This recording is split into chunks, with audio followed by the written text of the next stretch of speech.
வணக்கம். இன்றைக்கி ஜானூஸ் கிச்சனில் ஒரு டேஸ்ட்டான லஞ்ச் காம்போ பார்க்கலாம். கேரட்டும் முருங்கைக்காவும் போட்டு சாம்பார், வெண்டைக்காவும் உருளைக்கிழங்கும் போட்டு வறுவல் பார்க்கலாம். இதை செய்கிறதுக்கு ஒரு 50 கிராம் துவரம்பருப்பு, ஒரு டேபிள் ஸ்பூன் பச்சைப்பயிறு எடுத்து 10 நிமிஷம் ஊற வச்சுட்டு அதை குக்கரில் சேர்த்துருக்கேன். இது கூட கொஞ்சம் மஞ்சள் தூளும் ஒரு டீஸ்பூன் அளவு எண்ணெயும் சேர்த்துருக்கேன். 5 பல் பூண்டு போட்டுக்கலாம். இதை ஒரு 3 விசில் வச்சு வேக வச்சு எடுத்துக்கலாம்.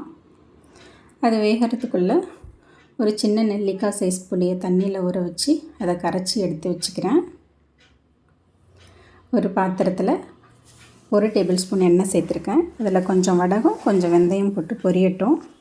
ஒரு சின்ன சைஸ் வெங்காயத்தை நீல வாக்கில் கட் பண்ணி போட்டிருக்கேன். 2 பச்சை மிளகாய் போட்டிருக்கேன். இது கூடவே ஒரே 2 வரமிளகாய் போட்டிருக்கேன். இது வதங்கட்டும். இது கூட ஒரு மீடியம் சைஸ் தக்காளியை கட் பண்ணி போட்டிருக்கேன். கொஞ்சம் கருவேப்பிலை போட்டிருக்கேன். இதெல்லாம் வதக்கி விட்டுக்கலாம். இப்போ இது கூட 2 முருங்கைக்காய், 2 கேரட்டை இந்த மாதிரி நீல வாக்கில் கட் பண்ணி அதில் சேர்த்துக்கிறேன்.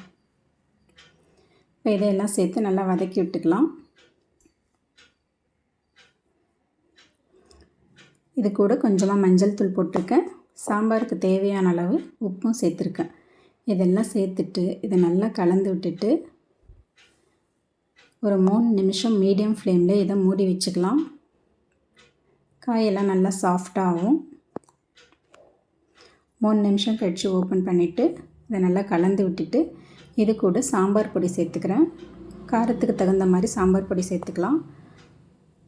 நான் 1 டேபிள் ஸ்பூன் அளவு சாம்பார் பொடி இதில் சேர்த்துருக்கேன். சேர்த்து நல்லா கலந்து விட்டுடலாம். இப்போ இது கூட இந்த காய் முங்குற அளவுக்கு தண்ணி சேர்த்தா போதும். நிறையா தண்ணி சேர்க்க வேண்டாம். இந்த அளவுக்கு தண்ணி சேர்த்துட்டு இதை மூடி வச்சுக்கலாம். இந்த மீடியம் ஃப்ளேம்லேயே வச்சு இந்த காயெல்லாம் வேக வச்சுக்கலாம். இப்போ பருப்பு நல்லா வெந்துருச்சு. இதை நல்லா கடைஞ்சி விட்டுக்கிறேன். நம்ம ரெடி பண்ணி வச்சுருக்க புளிக்கரைசலையும் எடுத்து இதில் சேர்த்துக்கிறேன்.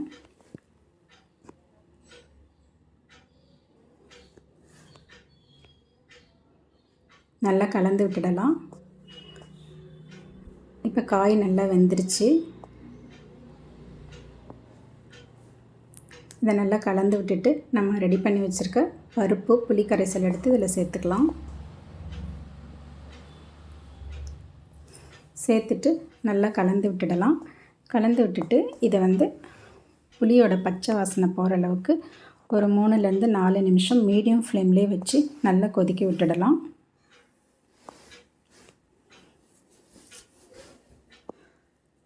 அவ்வளோதாங்க. ஸ்டவ் ஆஃப் பண்ணிவிட்டு கடைசியாக இதில் கொஞ்சம் கொத்தமல்லி தழையும் பெருங்காயமும் சேர்த்துடலாம். சேர்த்துட்டு கலந்து விட்டுடலாம். சாம்பார், டேஸ்ட்டான சாம்பார் ரெடி ஆகிடுச்சு. அடுத்ததாக இப்போது உருளைக்கிழங்கும் வெண்டைக்காவும் வச்சு ஒரு வறுவல் பார்த்துடலாம். இரும்பு கடாயில் 1 டேபிள் ஸ்பூன் அளவு எண்ணெய் சேர்த்துருக்கேன். அதில் கொஞ்சமாக கடுகு சேர்த்துருக்கேன். கடுகு வெடிக்கட்டும். கொஞ்சோண்டு உளுத்தம்பருப்பு சேர்த்துருக்கேன். உளுத்தம்பருப்பு செவந்த பிறகு அதில் கொஞ்சம் கருவேப்பிலை, ஒரே ஒரு பச்சை மிளகாய் நீல வாக்கில் கீரி போட்டிருக்கேன். இது கூட ஒரு மீடியம் சைஸ் உருளைக்கிழங்கை நீல வாக்கில் கட் பண்ணி சேர்த்துருக்கேன். இதை நல்லா வதக்கிக்கலாம். இப்போ இந்த உருளைக்கிழங்கை மட்டும் லோ ஃப்ளேமில் வச்சு ஒரு 3 நிமிஷம் மூடி வச்சுக்கலாம். நல்லா சாஃப்டாகும். 3 நிமிஷத்துக்கு அப்புறம் ஓப்பன் பண்ணிவிட்டு இதை நல்லா கலந்து விட்டுட்டு இப்போ இது கூட நீல வாக்கில் கட் பண்ணி வச்சுருக்க வெண்டைக்காவையும் சேர்த்துக்கிறேன். இதையும் சேர்த்து நல்லா மிக்ஸ் பண்ணி விட்டுக்கிறேன். இப்போ இது கூட இதுக்கு தேவையான அளவு உப்பு சேர்த்துக்கலாம். கொஞ்சமாக மஞ்சள் தூள் சேர்த்துருக்கேன். இதையும் சேர்த்து நல்லா கலந்து விட்டு மறுபடியும் இதை லோ ஃப்ளேம்லேயே வச்சு ஒரு 2லேருந்து 3 நிமிஷத்துக்கு மூடி வச்சுக்கலாம். இப்போ காயெல்லாம் நல்லா வெந்திருக்கும்.